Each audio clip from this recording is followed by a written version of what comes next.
I don't know which screen to watch. What is happening, everybody? Welcome to the Wednesday Night Live show. I was always going to say screen, but no, welcome to the Wednesday Night Live show. Philip will be joining us here shortly, and I think Paul will be joining us from Australia. Got a few of the people on the crew with us tonight. Tim had some plans, and he needed a good day off, so he took the day off, and Allison is taking the day off as well. But I'm here. The show must go on. We've got a lot of fun topics I want to talk about today. And today is all about flavors and the importance of flavors, no matter what age you are.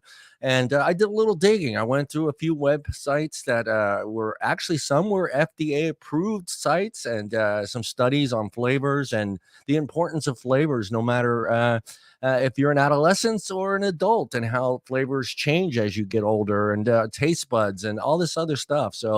I actually found a great website that broke it down through the generations: Gen Z, Millennials, Gen X, and the silent generation, or the boomers. There are some of them, I think we kind of put them together, the boomers and silent generation.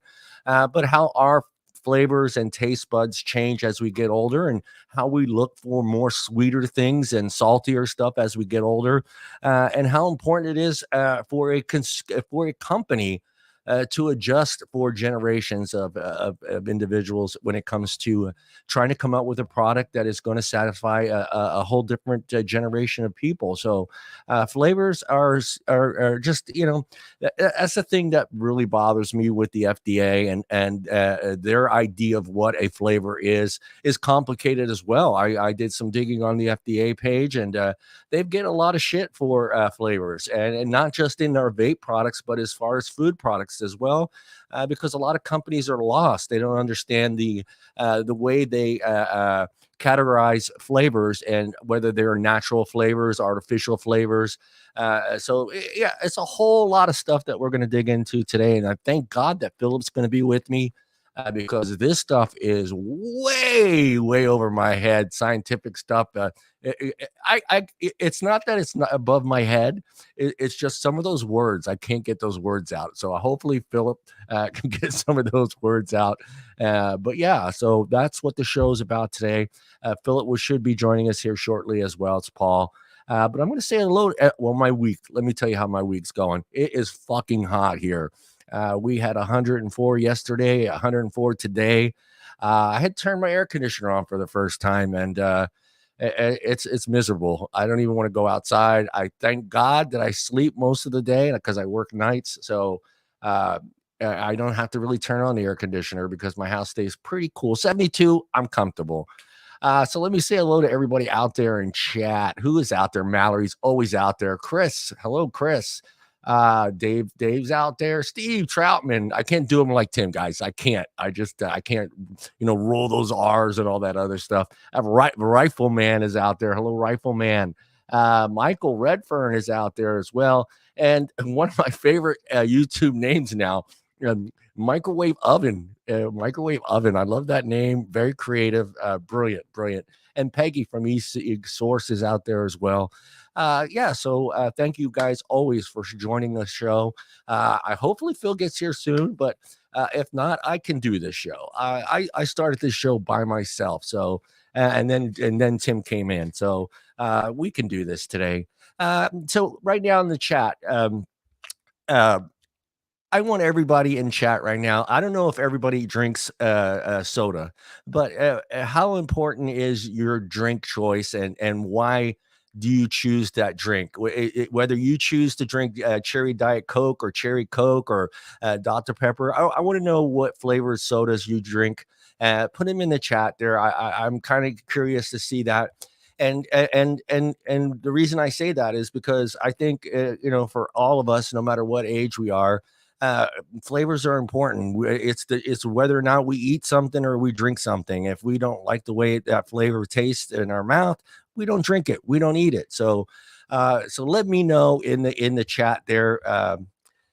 What you enjoy as far as the soft drink, and because I think people, see Pepsi because it's that's what I'm saying. I'm gonna have to go to this side of the chat. I got two windows open, the actual program StreamYard on this side over here, and then the show on YouTube on this one. And this one's YouTube's a little faster than the actual show. See, we got Coke there, Pepsi, microwave oven. Don't don't attack each other for grammar in the chat, guys. I'm the worst when it comes to grammar. But yeah, no. So I'm gonna wait a little bit for Phil to jump in, but I will give you the link. The first article that I had pulled up on the show, I will put it in the chat, so you can go and find these um, after the show's done if you want to read them. But this article here on the show, let me make sure I got that in there. There it is. There it is. Let me make sure it's in there. It is in there. This was very interesting because it broke it down to generations, generations difference in flavor preferences. So that what this site did is it took Gen Z, millennials, Gen X, like I said, boomers and silent generations, and kind of broke down flavor profiles and what each one of these generations is looking for when it comes to flavor. And granted, a lot of this is with food, but food, we choose to eat certain foods because of flavors. We vape certain e-liquids because of flavors that we enjoy. So it all works out the same. So I'm going to go ahead and read a little bit of this. Flavors isn't one size fits all. And right there, that first sentence in this article is huge and is important. And it's one I don't understand. Parents of vaping, Truth Initiative, the FDA. I don't understand how they don't see this. Flavors isn't one size fits all. It's no secret that consumers vary widely when it comes to flavor preferences, making it the more challenging for brands and innovation ways that are going to appeal to the masses. And that's important because we see that here. We've done studies after polls after polls after polls on flavors, and flavors always wins over tobacco flavor or even menthol. Sometimes the cherries, the strawberries. For years, strawberries. If anyone's been vaping as long as I have, strawberry has been king for a very long time in our industry, and so it just blows me away that and granted, they have realized that they can't keep pushing the flavor card on us in the general public, and they have to go after nicotine as the main source. But still, flavors still come up from time to time when they post stuff, and it's always about how flavors draw in the younger audience. So for me, it's crazy. Let me say hello to James R. James R is out there. So let me read this here. Defining your target customer is identifying the demographics that your brand is going to appeal the most is crucial. Developing successful products for creating flavors that consumers will totally crave. And that's important. When you're a company, you don't want a gum or a candy that tastes like fucking dog shit. You're not going to sell that. There may be some people out there that like dog shit as a flavor. Viking King, how you doing, buddy? New name. I have not seen your name. Well, welcome to the show. I'm 51 and see, he likes desserts, my babes, and lemon cake. Same thing for me. I'm a dessert guy in the morning. I like to have that dessert flavor in the morning with my coffee, whether it's a tiramisu, whether it's a pound cake or a lemon cake. I like that. I like that in the morning. So unsurprisingly, a key indicator for consumer flavor preferences trends to be age. It's probably seems safe to assume that the younger customer are more adventurous. And I kind of agree with that. I'll ask you guys, do you feel that the younger generation is more creative or more adventurous when it comes to trying different flavors. And I'm kind of curious to how you guys feel about that, because I don't think that it holds true just to that younger generation. I think we all, no matter if we're in our 15, 16, or in our 60s or 70s, we all love trying new things. When, especially if something's different and you haven't tasted it before and you want to taste it, I think we're adventurous enough, no matter how old we are, to try different things. And I think that comes into play when you look at some of the flavor profiles in vaping and in our e-liquids. Some of those things in there, when I read them for the first time, and be honest with me as well out there in chat, when you saw some of these flavor profiles being created by some of these people and in the industry, were you kind of saying to yourself, well, that sounds weird, that combination doesn't sound, appealing, and then you tried it and you were like, okay, this is pretty damn good.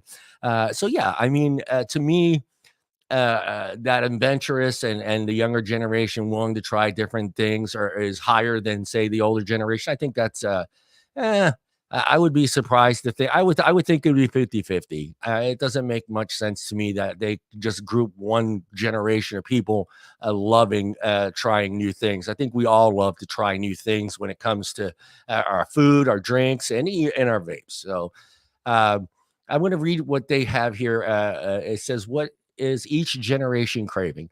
So they started out with Gen Z. Gen Z born between 1997 and 2013. Woo! God, young people. All eyes are on Gen Z these days. They are the increasing influence on the food industry, the increase in spending power. It is true. Eventually, they will start having money. Gen Z will eventually start having money to spend and to buy things and to try. So that generation, I get how a lot of consumer or a lot of companies are kind of focusing on Gen Z because they are the future spenders and stuff. Let me see here. Maybe I'm going to have to move this screen over to the other screen. Well, we'll work it out. I can barely see. I can barely see this little screen. I got a huge monitor over here. Let me get back to this. Increased spending power. It says, and again, they go right back into the Gen Z being the generation that is more willing to try different flavors and try different foods and to try different drinks and be more adventurous when it comes to flavors. And again, like I said, I find that hard to believe that that generation is the only generation that is willing to dabble in different flavors, different types of foods. I like how they talked about how Gen Z is has kind of went into different flavor profiles and ethnicity when it comes to food.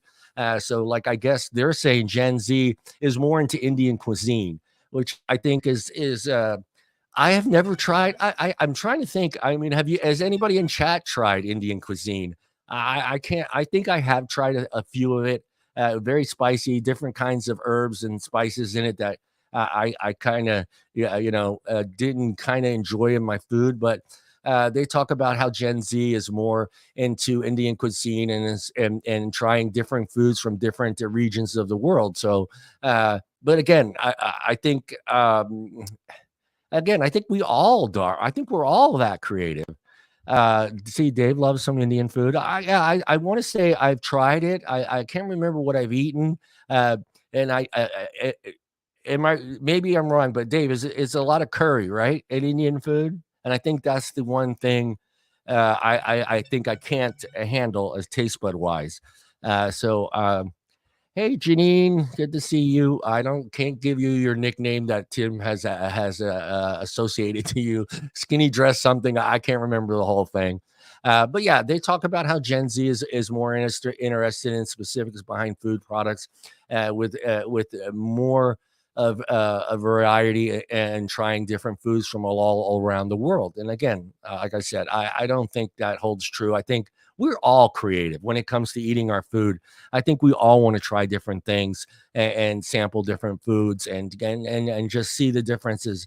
And again, it comes down to your taste buds. It comes down to your preferences and flavors and spices and herbs and how you deal with it. And if it's something you enjoy, yeah, you're going to like it. So, but I think saying that Gen Z is the only generation that is is out there experimenting with different cuisines, I think is whatever. Then it breaks down into millennials. And millennials are born between 1981 and 1996. Millennials are responsible for many of the most prolific flavor trends in recent memories. They've tried every demands of extra hot and spicy, which is true. Millennials love hot and spicy things. I think that's where the spicy chips and stuff started coming out. I think around that time when millennials were actually out buying stuff.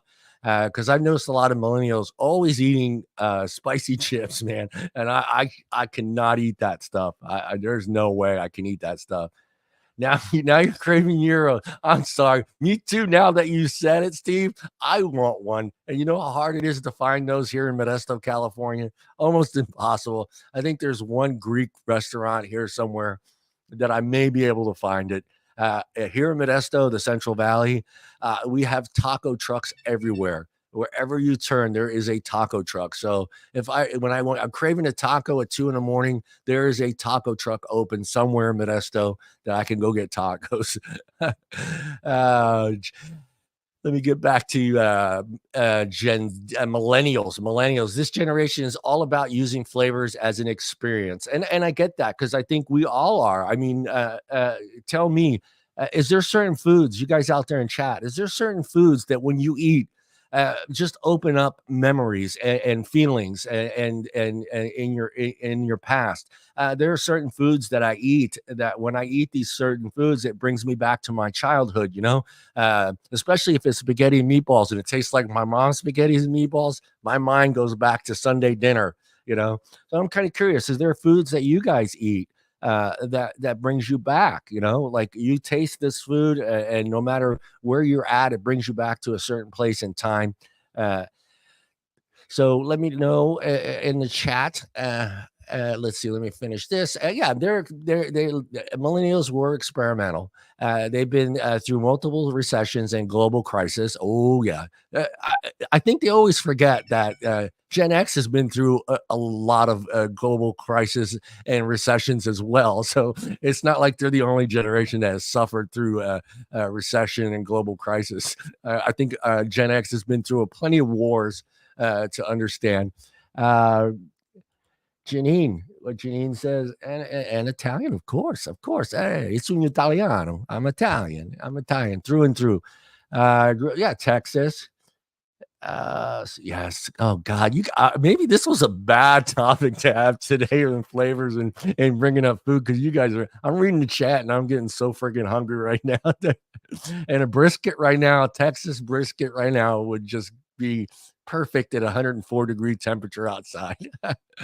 Oh, they crave flavors that tell stories and help them add more excitement to their daily lives. I get that. We all do that, though, right? I mean, we all do that when we eat. Like I said, when we eat certain things, you know, it brings us back. There's flavors that and smells and stuff like that that bring us back to certain points and times in our lives that are happy moments and sad, maybe even sad moments. But uh, oh yeah, me too, Mike. I'm fucking hungry as shit right now. I haven't even eaten. I just woke up. I worked last night from 9 p.m. to 6 a.m. and I tried to go straight to bed, but I still had to kind of find all these links for these stories that I want to talk about today.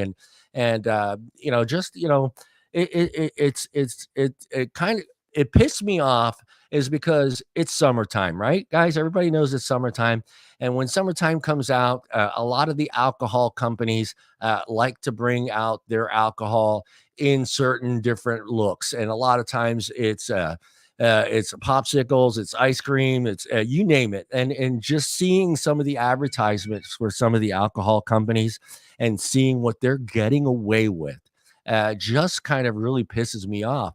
And the one that got me, and I think I did post it on Twitter, and this is the one that really pissed me off because this violates everything the F hit the wrong one. Not TikTok, John, not TikTok, Twitter. or X, whatever you want to call it now. But this is the one that really pissed me off, because this is the one that it goes against everything that they do against us. It's just like they say we're catering to kids, flashy colors, flavors. And when I saw this one, and I think I posted it on, yeah, I did. I did post it, and I'll share it right here and let you guys see which one it was. Present, John, present. Show share screen. There we go. And there it is. This is the one that got me. This is the one that I was like, are you fucking kidding me? I mean, how is this not kid appealing? This is an ice cream that we all grew up buying on that little fucking truck that used to drive up and down our streets. And when I saw this, I was like, are you kidding me? How are they getting away with this and not saying anything? I just get so frustrated. It blows me away. It blows me away that the alcohol company and the FDA and everybody else, the Truth Initiative, parents of vaping, all these, don't see these fucking ads and don't say to themselves, whoa, wait a minute here. How's this not child appealing? It's fucking ice cream, man. And I get it. Look, I'm not that one guy that thinks, hey, adults shouldn't have flavors. This is fine. But fine for me. I understand that this is an adult product. Kids can understand that this is an adult product. This should be bought by adults. But when you go after the vaping industry for the same practices that you see right here in front of you, and say to yourself, why are they getting away with this? Why are they allowed to advertise this? Why are they allowed to promote this product like this? And to me, that's what drives me crazy. Yeah, Janine, it's that one. Just when I saw that last week, I just lost my shit. I was like, and then I had another picture. I can't share it as on my phone, but I was at a bar a couple weeks ago for a buddy's birthday, and it was Sunkist. Sunkist has an alcoholic drink now, and it's the Sunkist orange juice in a can, and it looks like the Toolies, and it's all alcohol. It's vodka, and it still says Sunkist on it, and it looks like a Sunkist can. And I was like, are you freaking kidding me? This is another product. I mean, to me, Sunkist is associated with kids. It's a juice that we all grew up drinking as teenagers and young adolescents, and it blew me away to see it. I took a picture of it. It's on my phone. It just kind of really irritated me to see that. And it just, I get it. Alcohol, they always say alcohol is socially accepted, blah, blah, blah, blah, blah. But, there are plenty of statistics that show how many kids die every year from alcohol poisoning, how many teenagers are involved in DUIs, how many teenagers are involved in accidents with alcohol, and deaths that are involved with alcohol. But no one seems to give a shit about that one bit. They just kind of, oh, well, yeah, no.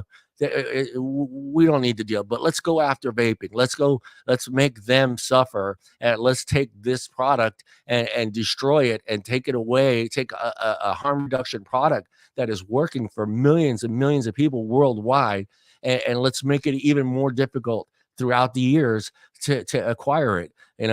Back in the early days, I've been vaping for 13 years, and the early days, I saw it happen, and I think a lot of you also saw it happening, where they were just trying to find ways to make it more and more difficult for us to get this product. Not even before they were talking about removing flavors, just finding ways to go after websites, go after shops, and go after distributors, and trying to make it so difficult for someone to get this product. It was nuts. So I'm going to try to read some of this chat, because I love reading your chat, but it's like this tiny. It's this tiny. And I don't know where Phil is, but Phil should be Phil here. Truth, neither. No, neither one should get away with it. I'm with you, Dave, there. And I also want to be an adult and say, yes, that is an acceptable, yeah, there we go, John. Acceptable product. And for an adult. And if you're going to let them get away with this, then you should let the vaping industry do the same thing. Because if you really, honestly, how really bad was the Juul advertisement? How was it any different than Corona's advertising? and some of the other beer manufacturers, it wasn't that much difference. And I think maybe that advertisement company at that time thought they could do that kind of advertising for Juul, and it came back to it backfired and bit them in the ass. But I think a lot of it has to do with just the FDA finding certain ways to go after this industry and to make it that more difficult for individuals to either get it in the mail, find it at a vape shop, or even find it in a convenience store, which is to me is gotten to the point where that's the only place it seems like I can find it here in California. I mean, I can. It's supposed to be banned here, but I can walk into any convenience store and find a vape device in there. So I just find it really ridiculous. Let me see. Rice pudding recipe, Pennsylvania German. Yeah. Let me see, Mallory. Mountain Dew. Mountain Dew's been my drink forever, forever. I am trying to wean myself off of Mountain Dew, Mallory. I'm 56. I think it's time that I limit myself to maybe 1 or 2 cans a day and no more. I don't know. Maybe that's just me, but but yeah, that was the advertisement that kind of set me off on flavors, and I wanted to do a little bit of digging. So Gen X, I want to talk a little bit about Gen X because I think most of us in chat are Gen X and born between 1965 and 1980. This generation offers great. We are neglected when it comes to flavors, innovation. It trends to be true. However, Gen X follows millennials' lead, eventually adopting their flavor preferences. Gen X is slightly less adventurous than millennials. All right, you guys, Gen Xers out there, is that statement true to you? Are Gen X less likely to be adventurous as millennials when it comes to foods and drinks, when it comes to tasting different things? I think, I don't think so. I think Gen X is, millennials and Gen X, I think, kind of share a lot of ideology and likes and dislikes, I think. So, but being less adventurous, like I said, I don't know. American cuisine is becoming increasingly popular with this generation. For example, they also interested in global cuisine, which is, again, like I said, I think global cuisine, every generation wants to try something different. Everybody gets tired of hamburgers and hot dogs and pizza, and you want to try different things. And I think no matter how old you are in life, you're going to try, you want to try different things. So trying to say one generation is more likely to try and be more adventurous when it comes to flavors, I think is I think it's kind of a bullshit bullshit call there. For example, they are also interested in global cuisines and some of them slightly less exotic options like Mediterranean cuisine, South American cuisine, and Asian cuisine. All those are flavor profiles that I absolutely love. Of course, Mediterranean cuisine is one of my favorites. I love cooking Mediterranean cuisine. I think it's one of the healthiest and more flavor in Mediterranean cuisines. A lot of fresh fruit, a lot of fresh fish. I mean, that cuisine to me is one of my favorites. So cooking like that to me is and it's one of the actually I think it's one of the healthier cuisines when it comes to people in the Mediterranean living much longer lives than say people in North America and Europe and other places in the world. So and you know what I heard, Janine? I heard the people that use less pineapple in their life live much longer, especially those that you put no pineapple on their pizza. Or people that put no pineapple on their pizza live 10 years longer than the person that puts pineapple on their pizza. So keep that in mind. There's a statistic somewhere. I'll find it. I kid. Oh. One way to appeal to yes, it is, Dave. I love that cuisine. I love cooking that food. Is so fresh. It's olive oils, tomatoes, onions. I mean, fresh basil. It's just an amazing cuisine. Lots of flavors. uh,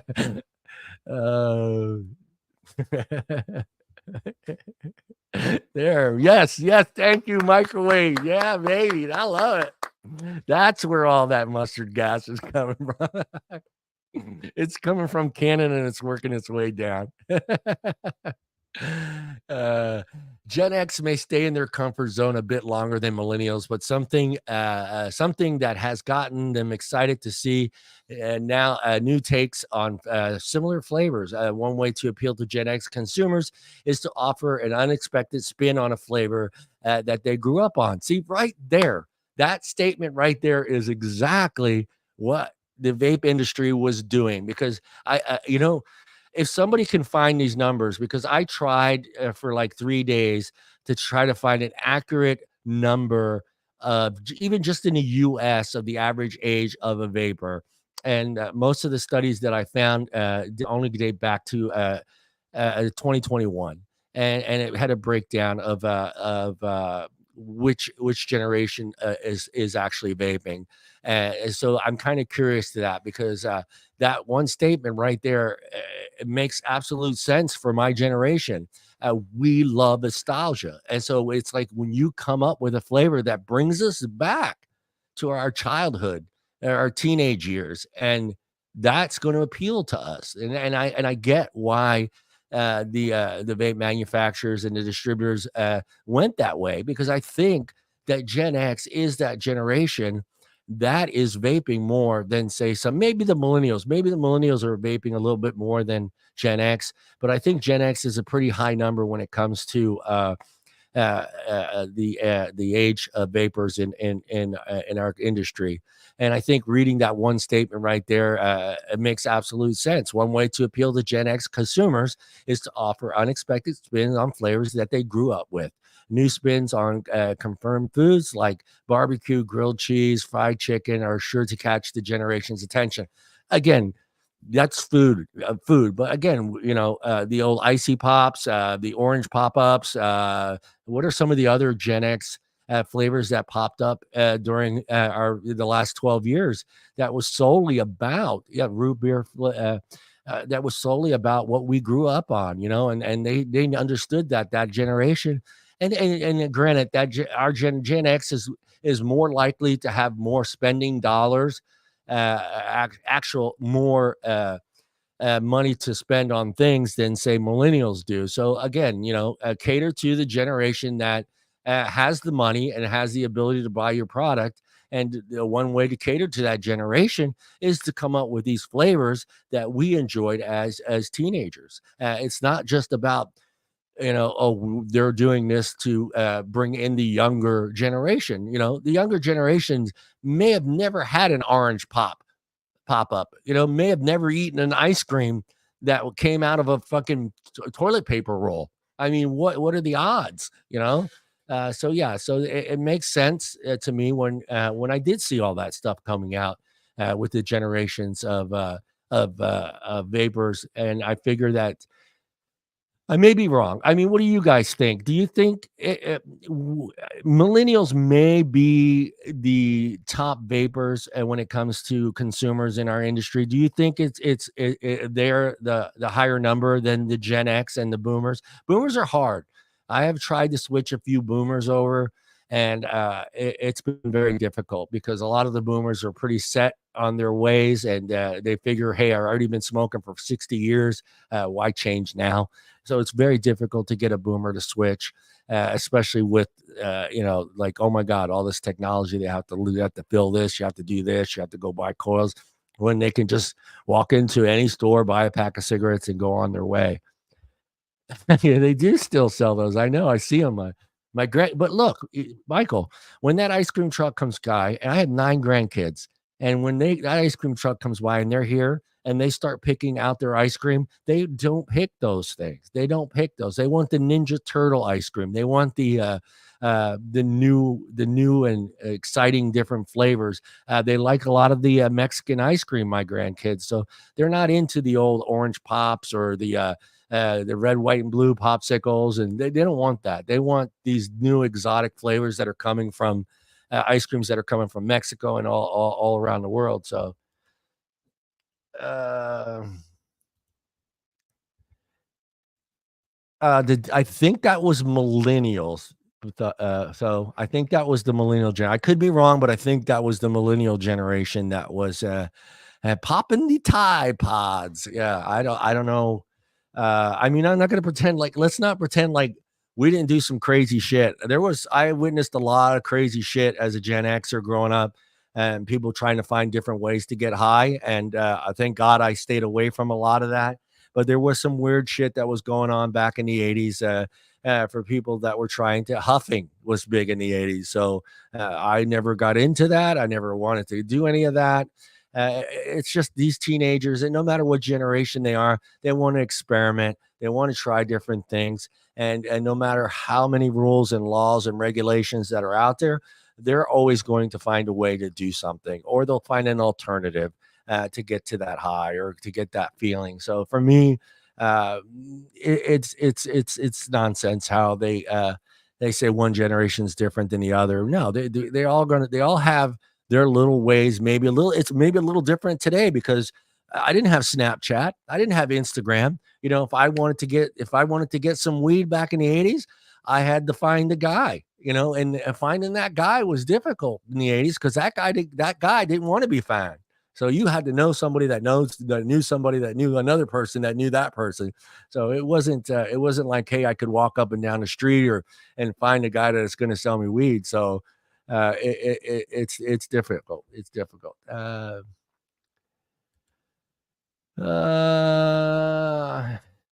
no, I wish Jesus Christ. We had a guy. Hey Ron, good to see you. We had a guy on the Zamplebox page that he used to try to we finally had to put a stop to it because he would try to put different things in his mods from Hershey syrup to pancake syrup to pickle juice, you name it. He tried to vape it, and finally we kind of put a stop to that. We're like, hey, dude, this is nonsense. I could not imagine trying to snort ghost peppers. No, thank you. Who said crazy shit 3 times? Don't say Beetlejuice. Don't do it. Don't do it. Yeah, that movie's coming back. I'm kind of curious to see how that's going to be done with the whole. I think the whole original cast, right? Ron is back for that. Yeah, I think so. I think they're all back for that. Mallory, what'd you say here? Yeah. Yeah, I could not. Oh my God, no way, no way. Yeah, there's just, hey, good for you for being, adventurous, I guess, and trying some of that stuff. But again, it goes to show, Ron's a Gen Xer, I think. So, and that goes against everything this article is talking about, that Gen X isn't as experimental as Gen Z is when it comes to different flavor profiles and foods and drinks. So, I think that statement where they kind of bring up constantly through this article that Gen X is less likely to go outside of their comfort zone when it comes to their cuisine and food and flavor. So baby boomers, you got some baby boomers out there, 1946 to 1964. LabWorks, where are you? I'm waiting for you. Baby boomers, 1946 to 1964, the silent generation born between 1928 and 1945. They grouped these two generations together, which I think makes sense because I always felt like baby boomers and the silent generation were the same people. I don't know if that was just me as a teenager, but it didn't seem like there was much of a difference between those two generations. So for me, my parents are from the silent generation. Both of my parents were born in 1938 and 1939. So I grew up with silent generation parents, and as a Gen Xer, I had a shit ton of freedom when it came to what I could do and couldn't do. So for me, I was glad I was born in that era and with the silent generation parents who were just like, yeah, go outside, go experiment, go play on the freeway. Oh, 1970. Okay, so you are Gen X. I had to drink some tea. I'm talking a lot, man. I'm talking a lot. Let me get to this. This generation grew up mostly home cooking and fewer options when it comes to flavor. Very true. Very true. There wasn't a lot of options back in the the 1930s and 1940s when it came to cuisine and food and stuff like that. So they were mostly home cooked meals. Scraping for food most of the time. There were a lot of crisis and economic stress on this country during that time. So they're more likely. But again, my mom loves sweets. My mom absolutely loves sweets, tiramisu, cannolis, cheesecake, New York cheesecake, chocolate cake. All that stuff was just huge for her, and she loved those flavors. So again, if my mom were a vapor and she was told that she couldn't have those flavors and she could only vape tobacco, she would be. I guarantee you, my mom would be on the front lines yelling and screaming. Oh, personal pizza made with toast. Yeah, but Ron, this is the $1 million question. And Ron, I need to get you on In the Vapor and interview you on my other show. I would love to interview you. But that show is all about your life outside of vaping, what your hobbies are, other organizations and clubs that you belong to. So if you're interested, I'll send you a link to some of the older shows. I just did Phil Pizzardo last week. I would love to have you on the show and interview you as well. What was I saying? Oh, Bron, yeah, pepperoni, pineapple on pizza, yes or no? We're going to ask you right now and get it out of the way. Janine, I would love a cannoli right now, a cannoli and an iced coffee right now, because it's 104 here. So I would love an iced coffee and a nice cold cannoli, chocolate dipped chocolate on both ends. It would be great.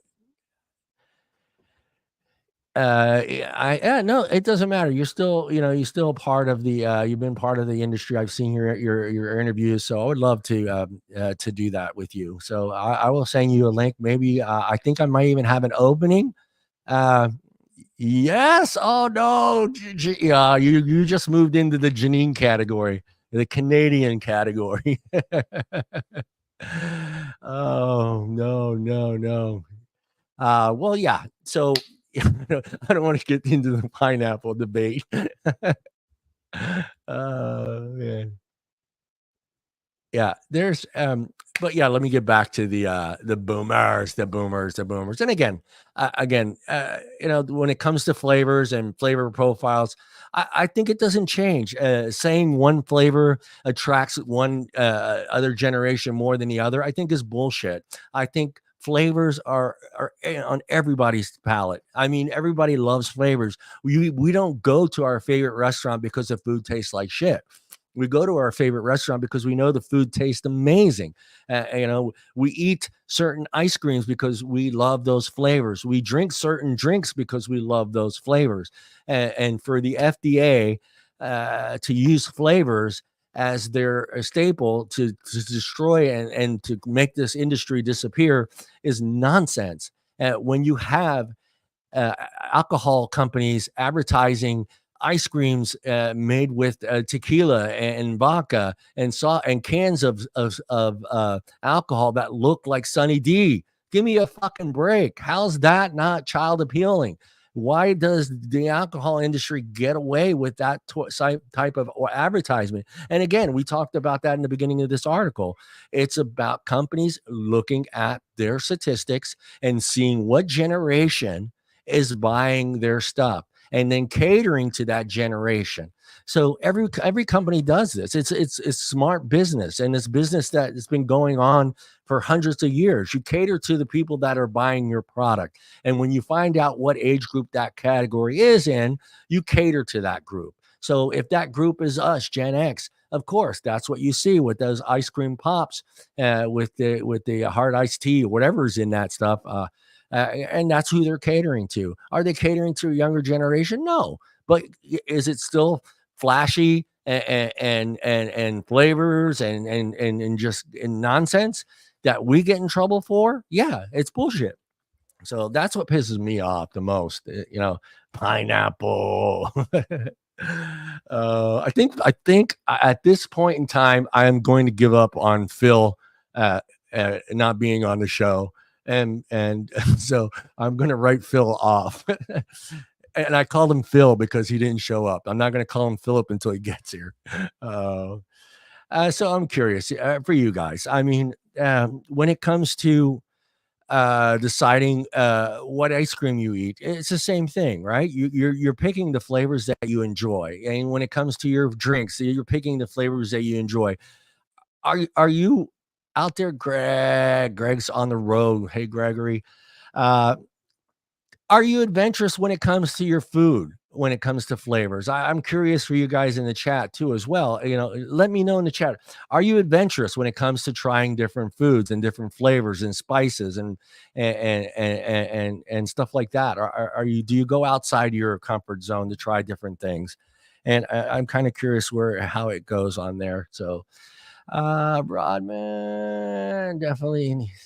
Yes, he does. I want to get him on in the vapor and talk about life outside of vaping. I think that's always a pleasant thing to get to know everyone. Part of that show is about getting to know the people behind the posts. A lot of times we don't know those people. We see them on X, we see them on Instagram, we see them on Facebook, we see them on other threads and YouTube channels, but we really don't get to know that person. So that was the whole purpose of that show, is doing that shows, is getting people to see a different side of us as a community and see that we're involved in other things. We're not just vape advocates. A lot of us are involved in Elks clubs and other organizations, SPCA. We're involved in so many different things. So that's the reason for that show, is just to get people outside of our community that see number one, we're not bots, right? That's the first question I ask you on that show. Are you a bot? And to see that we come from we're in our 30s, we're in our 40s, we're in our 50s and 60s. We're our generations of generations. And so for me, that show is, I love doing that show because it's an opportunity to get to know those people, behind those profile pictures on Twitter. All right, let me get a drink because I got to drink something. I'm speed talking today.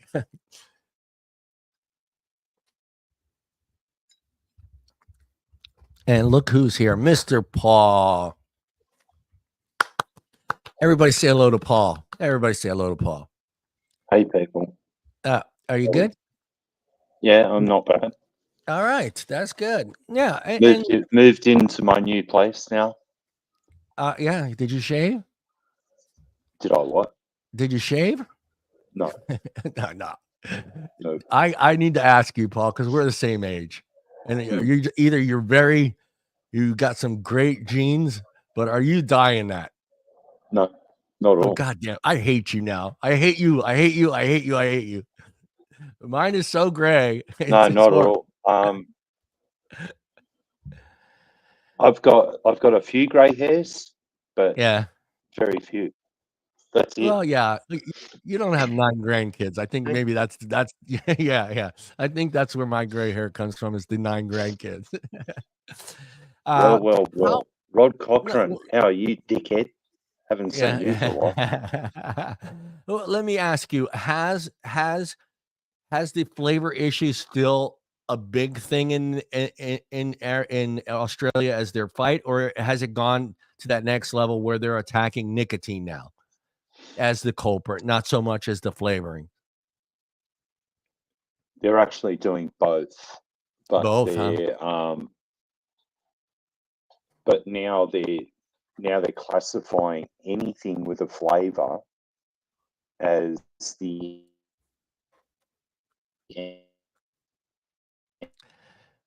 Get that hamster running on their Australian internet.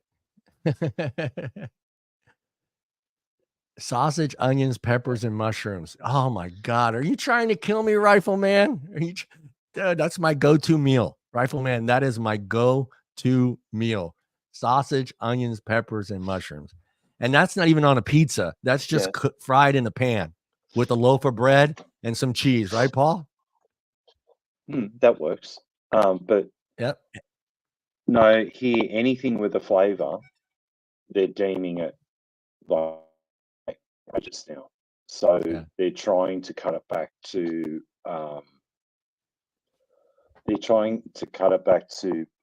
tobacco, mint, or there was one other. But then we got a list updated the other day on the TGA website, and lo and behold, this new company has now got hardware there, but you need a prescription for the hardware, and the doctor needs to know what to write on the prescription for the hardware. And I'm just going, okay, really? Yeah. How's that going to work? Yeah. Well, I want to go back to some of these. I want to go back to some of the things we talked about earlier in the show, and I want to kind of get your take on it. And one of the things that they were talking about on the show, and granted, again, this is about food, but again, Paul, it still applies to us. Food flavors, it's still the same thing. So when it comes to flavors, so one of the things that they were stressing, that Gen Z was more adventurous and more likely to go outside of their flavor palette than say some of the other generations. You feel that statement's kind of bullshit? No way.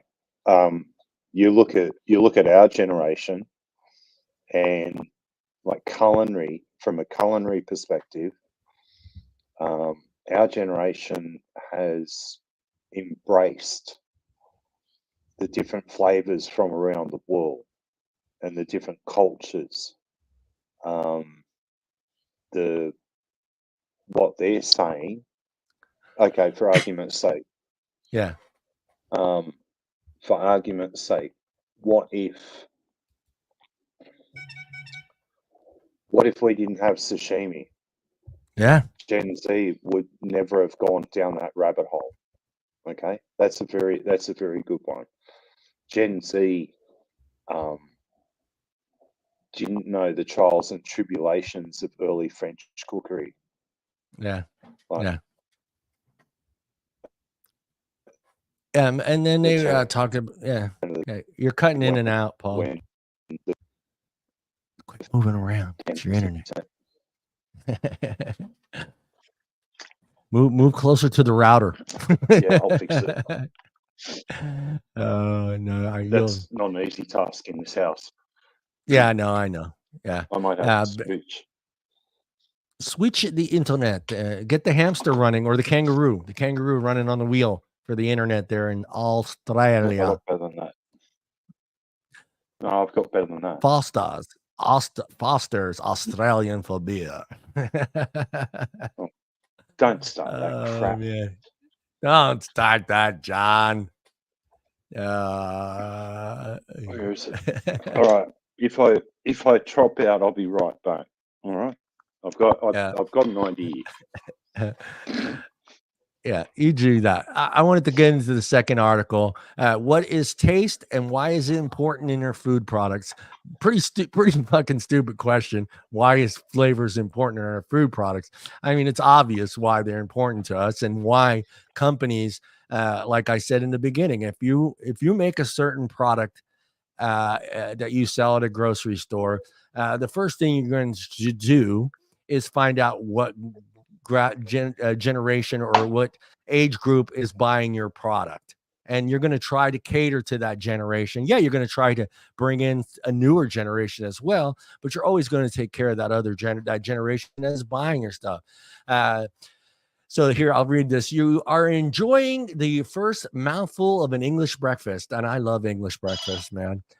You take a crispy shred of bacon, some soft scrambled eggs, a few fried mushrooms, and of course, baked beans, and load it into a fork and enjoy. That is all as important first bite.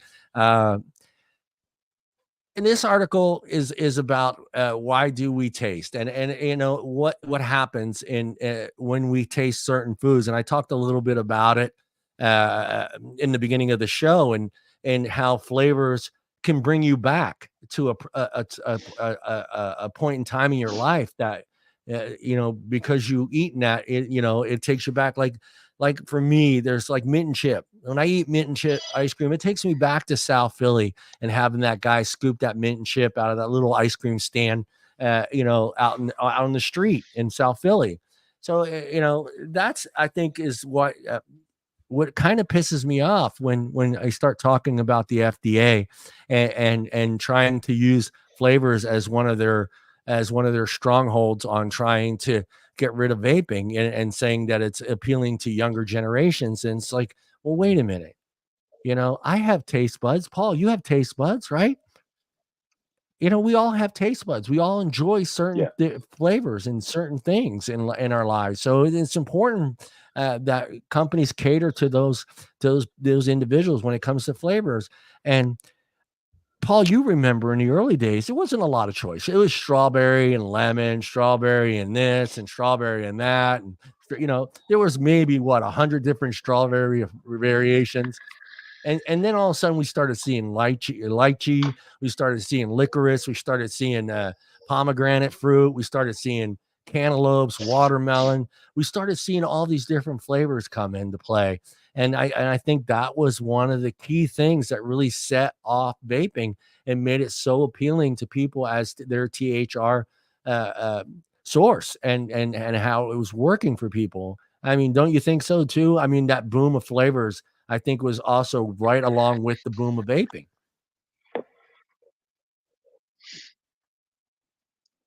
The boom of flavors actually came around more so in 2013, 2014, when coil technology changed dramatically. Yeah. And then you're able to actually differ between like the different flavors with when the coils got to that point. Yeah.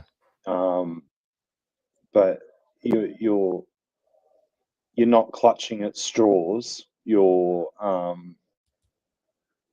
right, but you also have to have a look at regional, like the different regions. Hang on. Exactly, Rifleman. Exactly. Yeah. Yeah. I mean, for me, that was the big deal. I mean, I remember when I first started, there wasn't a lot of choices, guys. It was basically 2012. There was a lot of cherry. There was some watermelon. Well, strawberry was everywhere. You couldn't find a damn vape that didn't have some strawberry in it.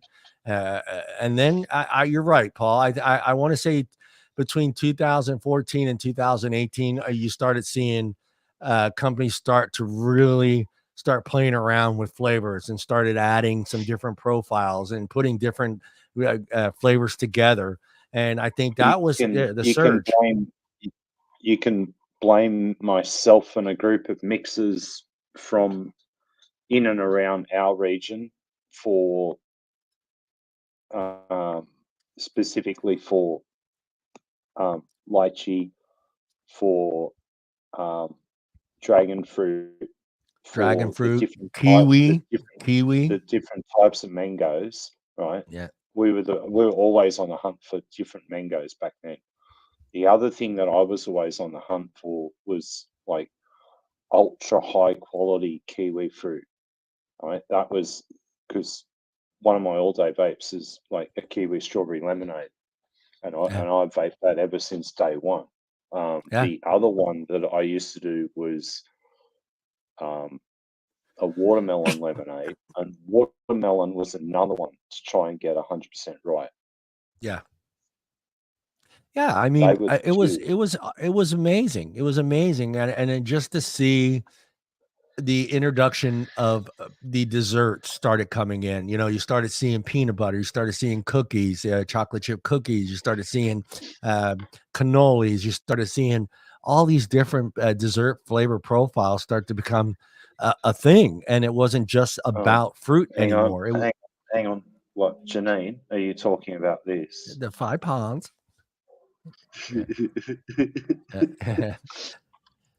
Yeah, I mean, that was what was so amazing to me, and it's just like I was like, wow, look at this, because we in the early days we were and it was worse, and I'm right here. It was worse if you lived in a small town. If you lived in a small town, your choices for flavors were very, very limited. So you either got either you were lucky enough to have a very small vape shop in your town, or you were lucky enough to have a kiosk, one of the kiosks in the mall that had a few flavors on board. But when they started adding different dessert flavors and started really messing around with different profiles, I think that's where you saw the surgeon, not just in consumers, but I think you started seeing the innovation in hardware, because I think hardware had to catch up to flavors, because Well, that was a thing. Yeah. well, it did. There's no two ways on that one. Yeah. Hang on, I might have to switch browsers. Yeah. That's what's going on. I figured out what's going on. Philip, I was just about to end the show too. So I was like, I'm going to do an hour. If I'm doing the show by myself, I'm doing it an hour. But I have been rambling and rambling for like the last hour. So no, it's been a good show. It's been a good show. I appreciate everybody out there in chat. And I know that, like I said, this is a topic that really, got me upset. Like I said earlier last week, and I posted it in our chat, and it was that ice cream, and that one I posted on Twitter as well. That one that's the one that kind of set me off. And I'll put it up again just because I want to show it again. Oh, Paul, Australian internet took a poop, Philip. Hold on, let me share screen. Yeah, right here. I'll put it up because we have some new viewers. But this is the one that set me off. This is the one that I said, no. I said, this is ridiculous. How are they getting a fucking away with this? This is an ice cream that Philip and myself grew up on, buying off a little friggin' truck that would roll down the street. And, and now they get to promote this as an adult product, but it's not supposedly not flashy to kids. It's not appealing to kids. It's not the flavors for the kids. Give me a break. How Philip, do they get away with this and we get away with nothing? We don't get away with nothing at all. You know what I think? Yeah. I think that's a reasonable thing to be irritated, vexed about. The double standard is, well, it's never been more apparent. And every second we spend ruminating and obsessing over it is a second we'll never get back because it's been wasted. Let's think about how we help the industry and people who want to quit smoking and leave, the nostalgia about Astro Pops back with Astro Pops. Not really, not saying I haven't been in that position, in that state of mind more times than I care to even think about. Yeah. But it did occur to me that no one outside of my head would have any clue what the hell I was ranting about. And it serves only to, let's just say that there are times when I probably appear to the outside world as a lunatic, and rightly so, because if you're not just a little bit aware of how you present to everyone who does not know or have reason to care about smoking, vaping, tobacco harm reduction, any of it, you will find yourself very much alone in your way of thinking and not realize that you're communicating things to everyone that you never intended. So I'm doing my best to take this time. Hi, we're doing great, guys. By the way, I'm having to ice, 30 minutes on, 30 minutes off. It's we are now officially off. Philip, you got to stop kicking the dog, Philip. You got to stop kicking the dog. No, I'm kidding. By the way, I'm having to use my computer speaker. Is that having an issue here? And I hear you well. I hear you kicking perfect. Who again? The dog? I said stop kicking the dog. Who am I kicking? The dog. It's a Wednesday. I can't think. Am I kicking the dog, the cat?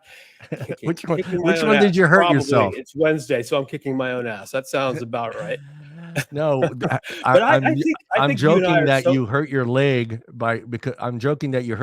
because you were kicking I actually caught that. I decided to ride it into a different part of the different cove.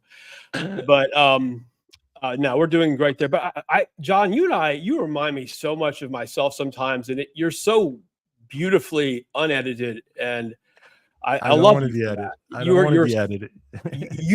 But you are the consummate.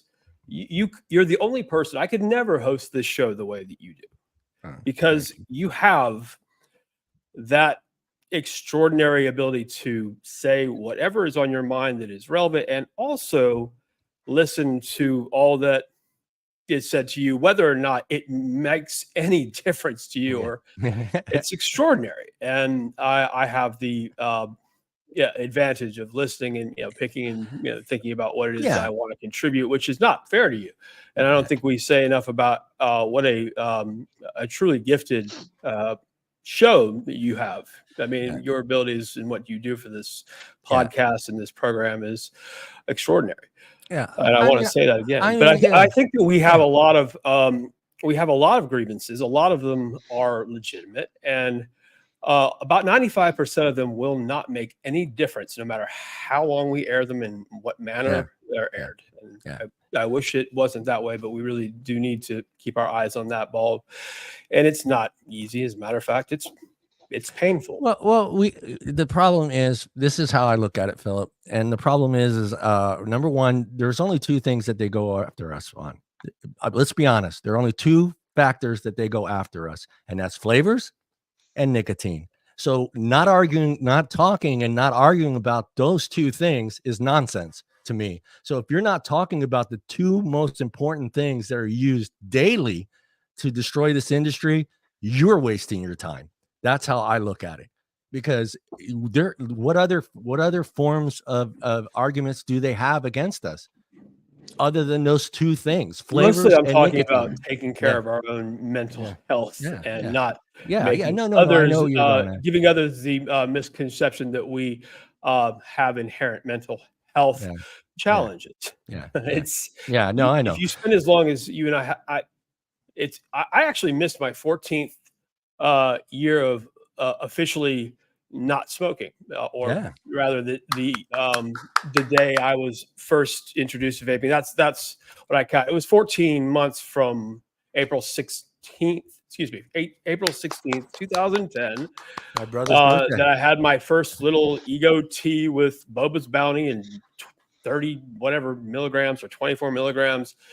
And it was ridiculous because I had to go everywhere on the interwebs. I ordered 36 milligram, totally wicked stuff from the UK. And I was constantly looking around for information about this product that would explain why it has to be just as bad as cigarettes, because it was too easy. It was too easy. And I say that because nothing had ever worked. And so after an exhaustive search for harms and hidden something or other, it was just, I gave up and I said, if I go any further hunting down why this is killing me quicker than smoking cigarettes, I'm gonna put myself in, my blood pressure is going to be so high I'm going to have to stop doing everything. So what I realized is sometimes things are actually as good as they appear to be. Sometimes our perceptions of what is important about what we rightly are advocating for in every sense. There's, at the end of the day, every day, it seems like the one thing I can know for sure in all of this is that when it's all over and done, I might be dead and I'll be remembered as, well, he was on the right side of history 20 years posthumously. That's all we can hope for. Be enough. That really does have to be enough sometimes.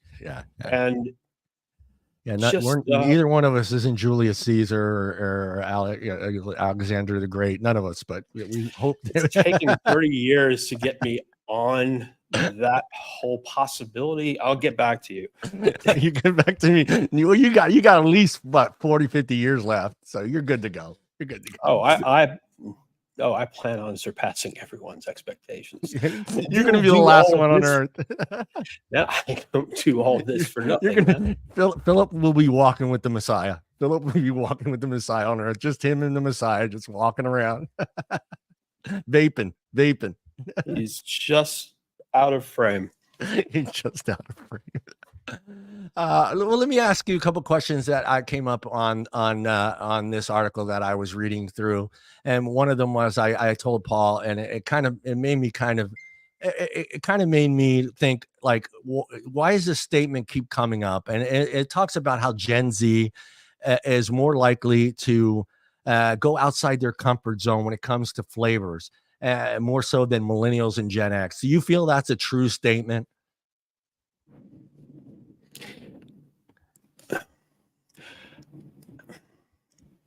I have to ask, is this something you're seeing more and more in the maligning or this, shall we say, less than flattering literature? Vaping is associated with these weird flavors with millennials, Gen Z, because I'm having to really think hard as to where the millennial Gen Z cutoff is. Proudly Gen X here. How you doing? Gen Z is 97 to 2013, and millennials are 81 to 96, and then Gen X is 65 to 80. Gen Z. Hi, I'm Phillip Kirschberg. We haven't met. We haven't met. Not yet. I think Kennedy, stepdaughter, is still millennial. Wow. All right. So here's what I know about Gen Z. The whole idea that the latest generation is, telling all other generations what this is and what this is not is, I would say, objectively funny. Yeah. If we can't sort of be a little above that conversation, I don't know what to say. But what was the argument that you were going over in your head? Well, for me, I was thinking that based on flavors, and yes, this is an article about food, but again, food, flavors, it's the same thing applies for us in the vaping industry. It's all about flavors. We choose certain flavors. To me, when I see a statement like that, I find it kind of bullshit and bogus, because I think our generation, all generations, are experimental when it comes to not just food, but all flavors, whether it's a vape juice or whether it's your soda or whether it's Indian cuisine or Mediterranean cuisine, but just gapping one generation and using that generation as the sole generation that is the only one that's out there experimenting, and using that as a reason that it's a gateway for them on trying vaping is bullshit. When we all have taste buds. To the good people in the marketing department, that was Zima. Yeah, Zima. I don't know where that came from. So hey, they had really good commercials. There was a really interesting post on tweet on Twitter today.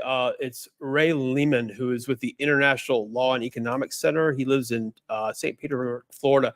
It was a tweet about what's a flavor that you remember being really popular when you were a kid that is somehow just not part of the conversation anymore. He's like, butterscotch, ice cream, butterscotch cookies, butterscotch. Everything butterscotch. And he made a good point. It wasn't chocolate, but it was in the competition. It was the running. Fast forward 2024. Ray is probably RJ is probably, I would say, maybe he might have a few years on me, even if he looks better. It's he's a very, very healthy smart person, and it has a extraordinary wit. I recommend everyone check him out who's on Twitter. It's RJ Lehman. I hope we'll put him anyway. The point of it is, in 2024, my mom is still eating. She loves these cans of smoked oysters that when I was a kid she tricked me into thinking were tasty. She lied to me. You lied.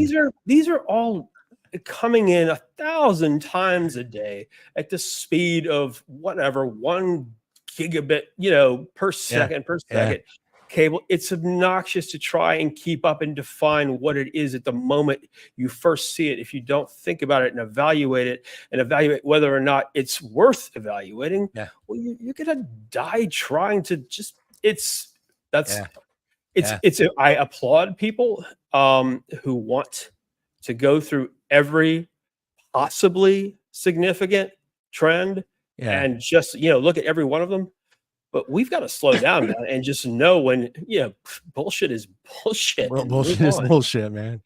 It's important. Well, let me ask you this question, because this is something that came up when I was doing this research, and it talks about the problem that the FDA already has when it comes to loopholes with flavoring, and how it is distributed and used differently on different foods, and how the FDA really doesn't have a label on natural flavors, artificial flavors, spices, and how the food and flavor manufacturer hides these food chemicals from consumers and the FDA.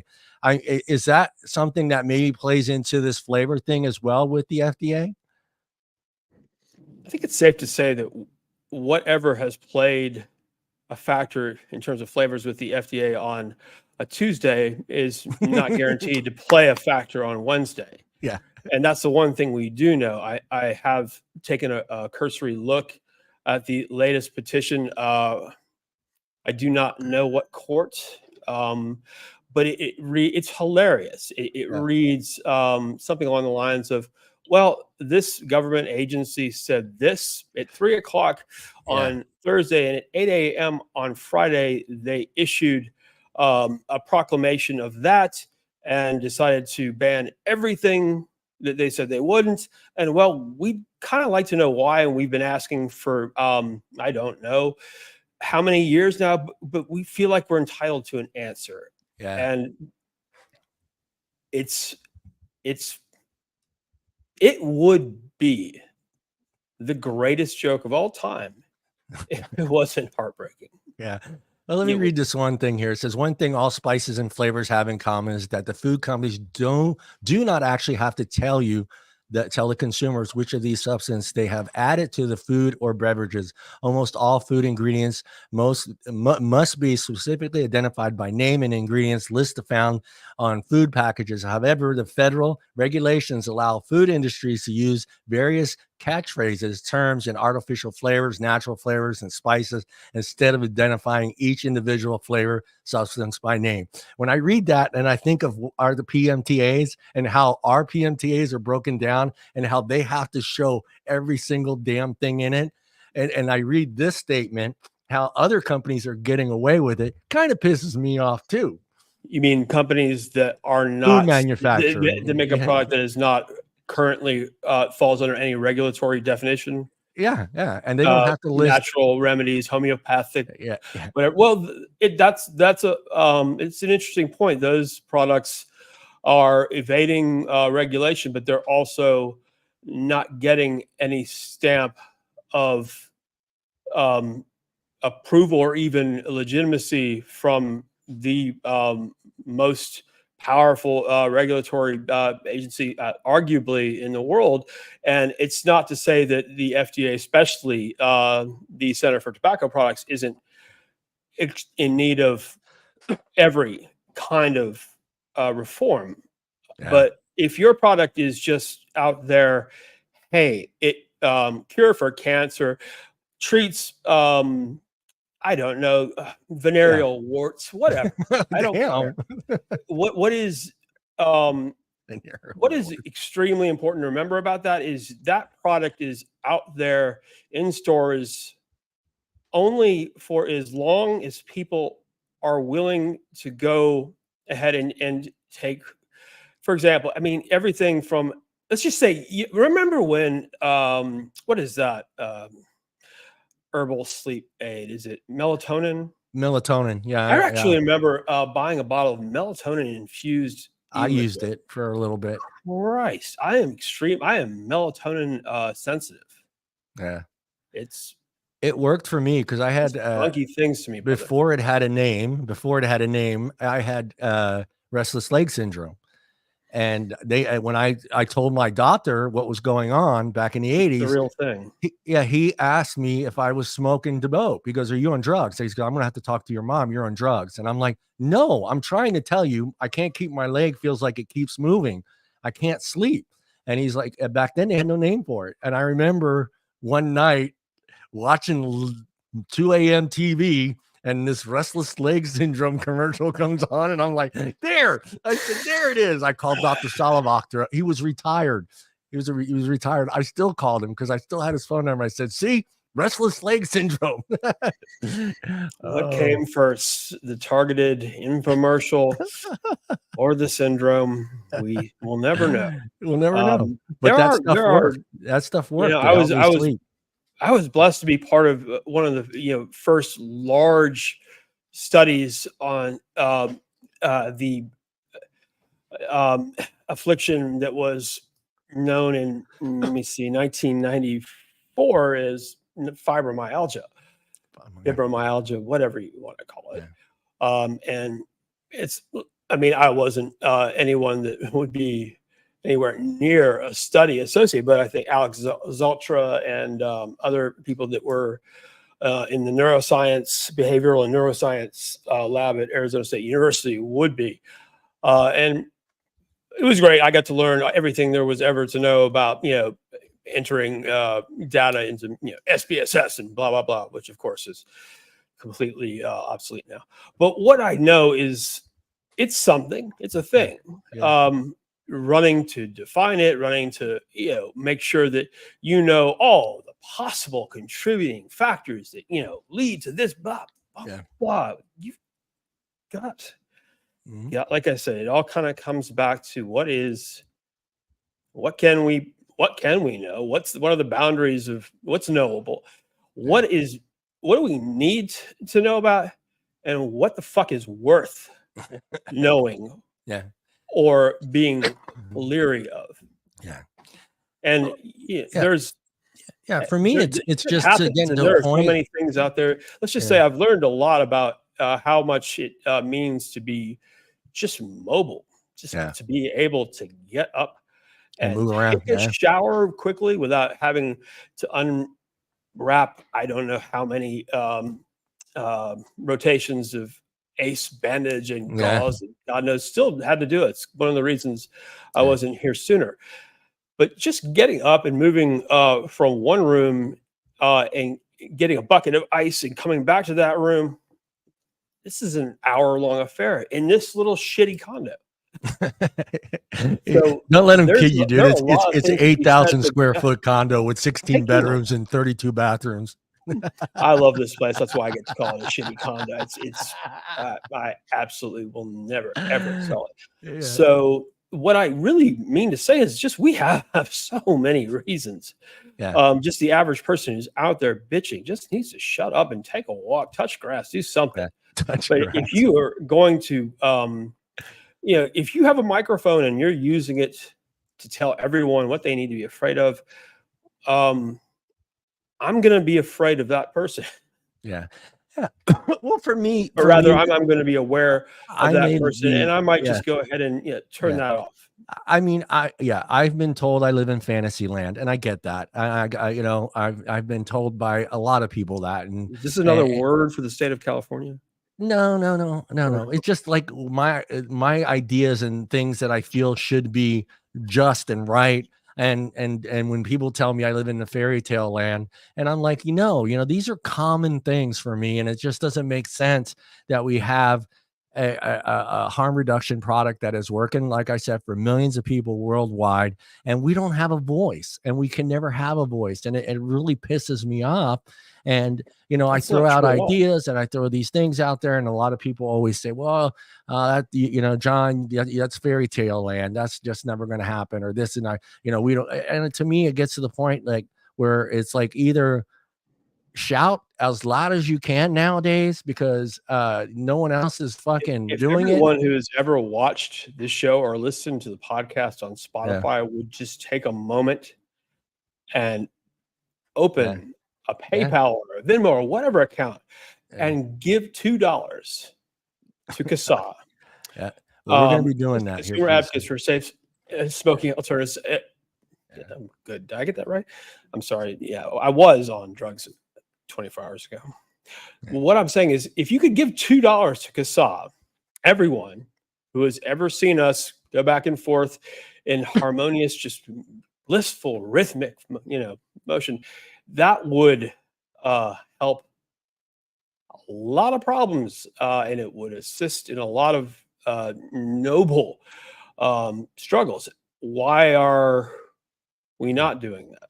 I'm not saying that I'm giving $100 a day to every one of these very worthy harm reduction groups. Some decidedly.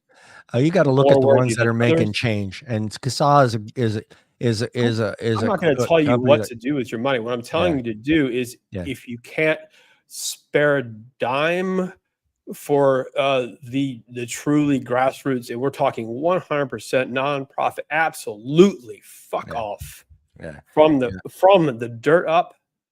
Advocacy associations like CASA, you need to think about what it is that you are making part of your budget instead. No, and they're a difference, because it's just you can go ahead and sign up to have a reoccurring yearly payment of $1.50, and it will just happen. All right, and it all counts, and sometimes that is the most effective thing you can do. It doesn't mean that we shouldn't be discussing the best way to have the conversation, because I think that's one of our biggest challenges. Is my mom calling you again? No, actually, it's work. But I was just going to do an hour and a half, but I want to thank everybody. Thank you, Phil, for coming on. Thank everybody in chat. I really appreciate you guys always. Hope I entertained you for a few hours here. So, but we will all be back next week. Tim should be back. Philip, hopefully we'll start feeling a little better, and you're all in our prayers. It sucks getting hurt. I hate it. Thank you, everyone, for all the well wishes. It's been humbling. Thank you.